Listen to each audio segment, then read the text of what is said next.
Hi friends, welcome to Sujatha recipes. Friends, ఈరోజు ఈ వీడియోలో టమాటా పచ్చడిని ఎలా చేయాలో చూపించబోతున్నాను. ఎండలో ఎండబెట్టే పని లేకుండా అప్పటికప్పుడు ఇన్స్టంట్గా ఈజీగా చేసుకోవచ్చు. టేస్ట్ అయితే చాలా చాలా బాగుంటుంది. స్టెప్ బై స్టెప్ ఈజీగా ఎలా చేసుకోవాలో ఈ వీడియోలో చూపించబోతున్నాను. ముందుగా ఒక హాఫ్ కేజీ టమాటాలను శుభ్రంగా వాష్ చేసుకొని తడి లేకుండా బట్టతో నీట్గా తుడుచుకొని ఒక గంట సేపు ఫ్యాన్ కింద గాలిలో ఆరబెట్టుకోవాలి. తర్వాత వీటిని చిన్న చిన్న ముక్కలుగా కట్ చేసి పెట్టుకోవాలి.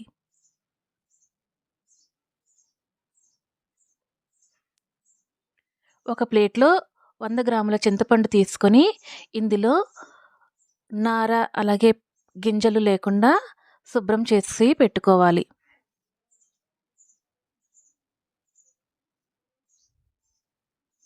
ఇప్పుడు స్టవ్ పైన కడాయి పెట్టుకొని ఇందులో ఒక హాఫ్ టీ స్పూన్ మెంతులు, 1 టీ స్పూన్ జీలకర్ర, 1 టీ స్పూన్ ఆవాలు వేసుకొని లో ఫ్లేమ్లో దోరగా వేయించుకొని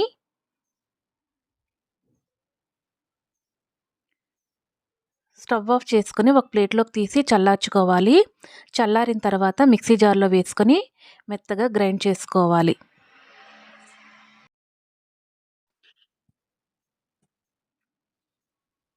ఇప్పుడు స్టవ్ పైన కడాయి పెట్టుకొని ఒక పావు కప్పు ఆయిల్ వేసుకోవాలి. ఇప్పుడు ఇందులో ఒక హాఫ్ టీ స్పూన్ పసుపు వేసుకొని కలుపుకోవాలి. ఇప్పుడు ఇందులో ముందుగా కట్ చేసి పెట్టుకున్న టమాటా ముక్కల్ని వేసి కలుపుకోవాలి.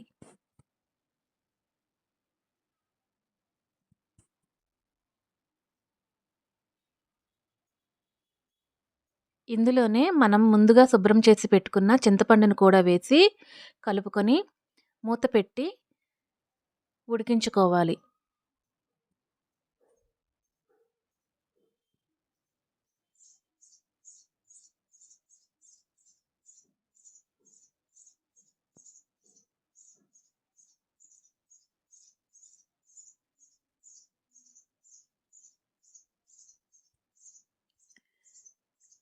మధ్య మధ్యలో కలుపుతూ టమాటాలో ఉండే రసమంతా చిక్కగా అయ్యేంత వరకు లో ఫ్లేమ్లో కుక్ చేసుకోవాలి.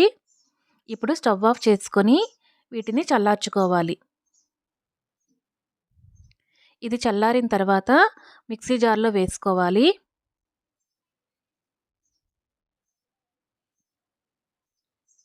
ఇప్పుడు ఇందులో 1 కప్పు ఉప్పుని వేసుకొని మెత్తగా గ్రైండ్ చేసుకోవాలి.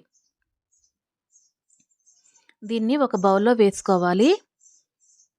ఇప్పుడు ఇందులో మనం ముందుగా గ్రైండ్ చేసి పెట్టుకున్న జీలకర్ర, మెంతులు, ఆవపొడిని వేసుకొని ఇందులో 1/4 కప్పు కారం వేసుకొని మొత్తం అంతా కలిసేలా బాగా కలుపుకోవాలి. ఇప్పుడు స్టవ్ పైన కడాయి పెట్టుకొని ఇందులో 1/4 కప్పు ఆయిల్ వేసుకొని ఆయిల్ హీట్ అయిన తర్వాత ఒక 12 వెల్లుల్లి రెబ్బలు వేసుకోవాలి. ఇప్పుడు ఇందులో 1 టీ స్పూన్ మినపప్పు, 1 టీ స్పూన్ శనగపప్పు, 1 టీ స్పూన్ ఆవాలు, 1 టీ స్పూన్ జీలకర్ర, కొద్దిగా కరివేపాకు వేసి వేయించుకోవాలి. ఇందులో 1 టీ స్పూన్ ఇంగువ అలాగే ఒక 7 ఎండుమిరపకాయలు వేసి కలుపుకొని స్టవ్ ఆఫ్ చేసుకోవాలి. ఇది చల్లారిన తర్వాత మనం ముందుగా ప్రిపేర్ చేసుకున్న పచ్చడిలో వేసి కలుపుకోవాలి. పూర్తిగా చల్లారిన తర్వాతే కలుపుకోవాలి. ఇప్పుడు దీన్ని బాగా కలుపుకొని ఎయిర్ టైట్ కంటైనర్లో పెట్టి ఒక 2 నుంచి 3 నెలల వరకు స్టోర్ చేసుకోవచ్చు. ఫ్రిడ్జ్లో పెడితే 2 నుంచి 3 నెలల వరకు స్టోర్ చేసుకొని వాడుకోవచ్చు. మీరు ట్రై చేయండి. మీకు ఎలా వచ్చిందో కామెంట్స్లో తెలియచేయండి. మీకు ఈ రెసిపీ నచ్చితే లైక్ చేయండి, షేర్ చేయండి, కామెంట్ చేయండి. అలాగే నా ఛానల్ని సబ్స్క్రైబ్ చేసుకోండి.